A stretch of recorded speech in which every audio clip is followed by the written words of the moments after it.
Hello, hello, hello, and welcome. Welcome to Emotional Response. This is Life Coaching with Ink, Ivory, joining you again on Podcast. Welcome. We have been diving into many topics, and as always, I inspire, encourage, implore those that hear me to email me topics that they want to hear, discussions they want to hear, so they can become better.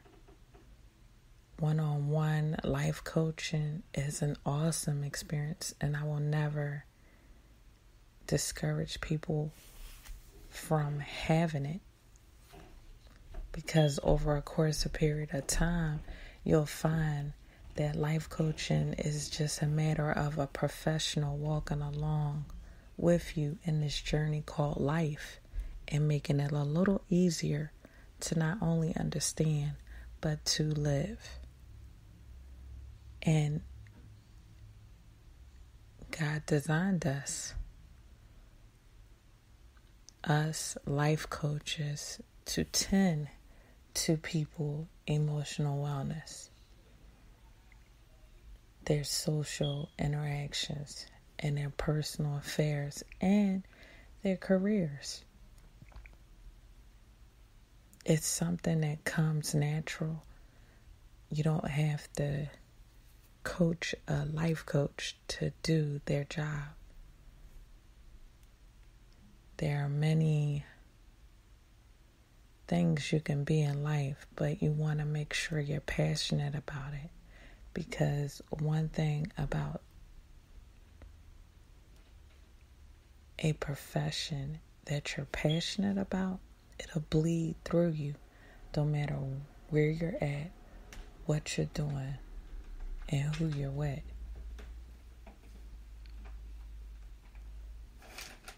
So I recommend you, even on your private time, to catch up and dive into other topics that I have spoke on. Tonight, I will be talking about a topic that's very dear to me, because I have a sibling that battles with it, and I can say today in 2018, this individual is doing a lot better, just because, number one, she sought help. Number two, she manages it herself every day. And number three, she goes on with life. And one thing about our imperfections and our shortcomings, it shouldn't stifle or stunt us from living life. It should encourage us to be better people after we're fully aware of our shortcomings. So tonight I talk about depression. Depression is a very serious topic, so serious that more than 3 million U.S. cases per year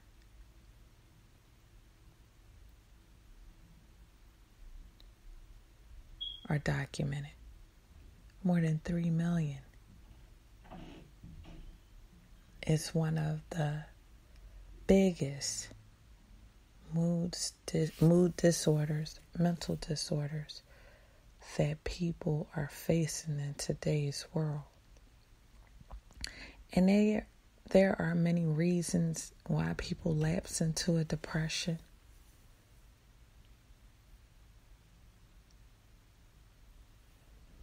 And we can cover that, but more so, I want to talk about depression on a seasonal level. Because during the end of the year, when two of the most major holidays occur, both Thanksgiving, Christmas, and then you can put in the category New Year's Eve, because it is a major holiday, but Christmas and Thanksgiving happen around this time. People battle with depression more than usual.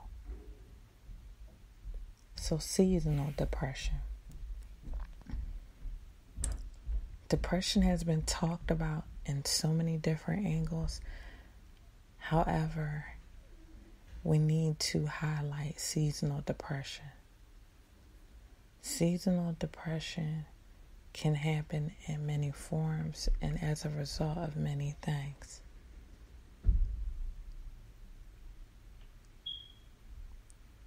Seasonal depression can be due to it becoming cold outside and it's no longer warm, or the sun is not blazing as high as it used to be and affects people's moods.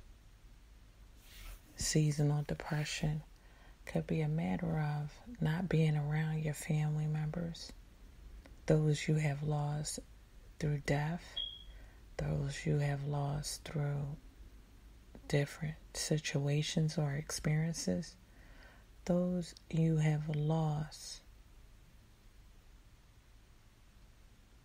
because people are socially detached now and insensitive and impersonal. And so seasonal depression can happen if you're locked into memories and reminiscing of the past so much that you almost convince yourself the present and the future serve no purpose because all of your good days are behind you.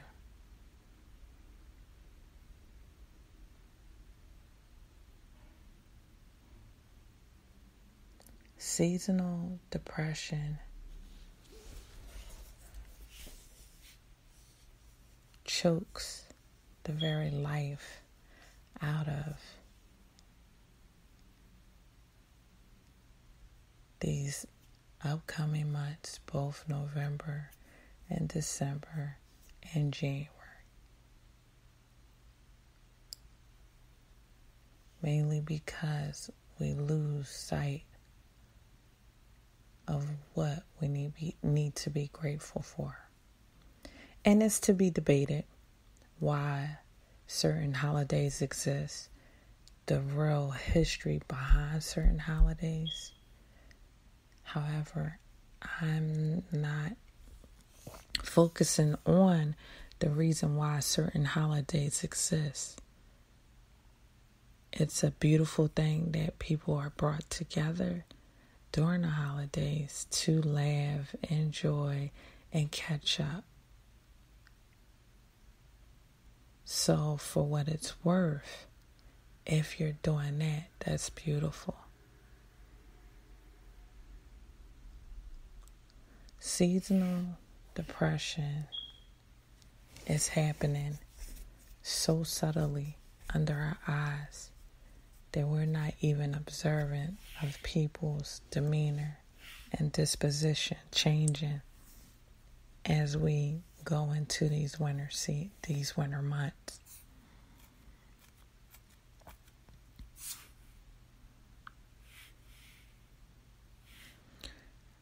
This podcast is not only to shed light on something that you might be battling with, but someone that is close to you, a friend. And if you can't help them, you can encourage them to get help.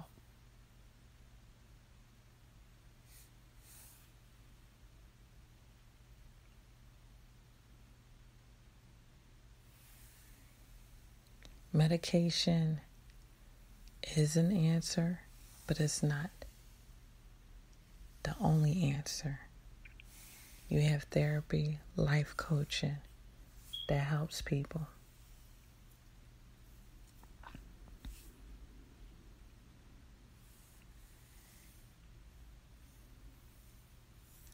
seasonal depression can consume your mind and make you think that until this season is over, you're not going to get better. However, you don't want to go too far into this down mood, because you don't know how far focusing on this mood can make you. Just as strong as the body can hold a baby inside of it as a female, it is frail enough that if it goes into a thought process over a period of time, it could lapse into a disorder. And the dysfunctional way that you think, you will normalize and say, well, this is life. This is how life should be. And let me get a disclaimer. Dysfunction is not to highlight it being wrong. It's to highlight that the mind is not functioning in the right capacity that it should be functioning in. And so when we look at it that way, we deal with it accordingly. It's just like anything in life.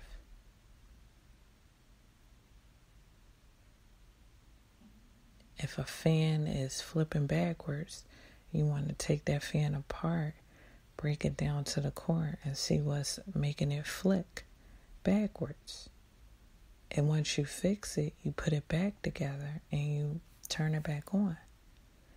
And so if anything you don't get from this episode, is get that visualization of a fan and breaking it down just so you can put it back together so it can go on and do what it's functioned to do.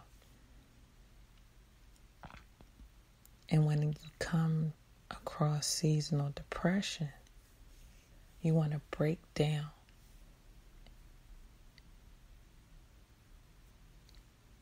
the origin. Where is it coming from?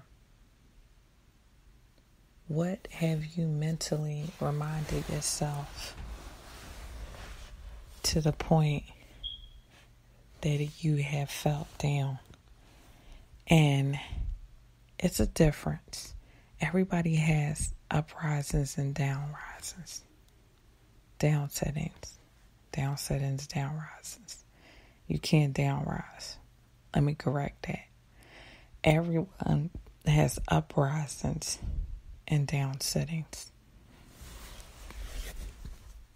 They have moments where their countenance is real high and their countenance is real low. The difference in it being normal is how long an individual stays in that state.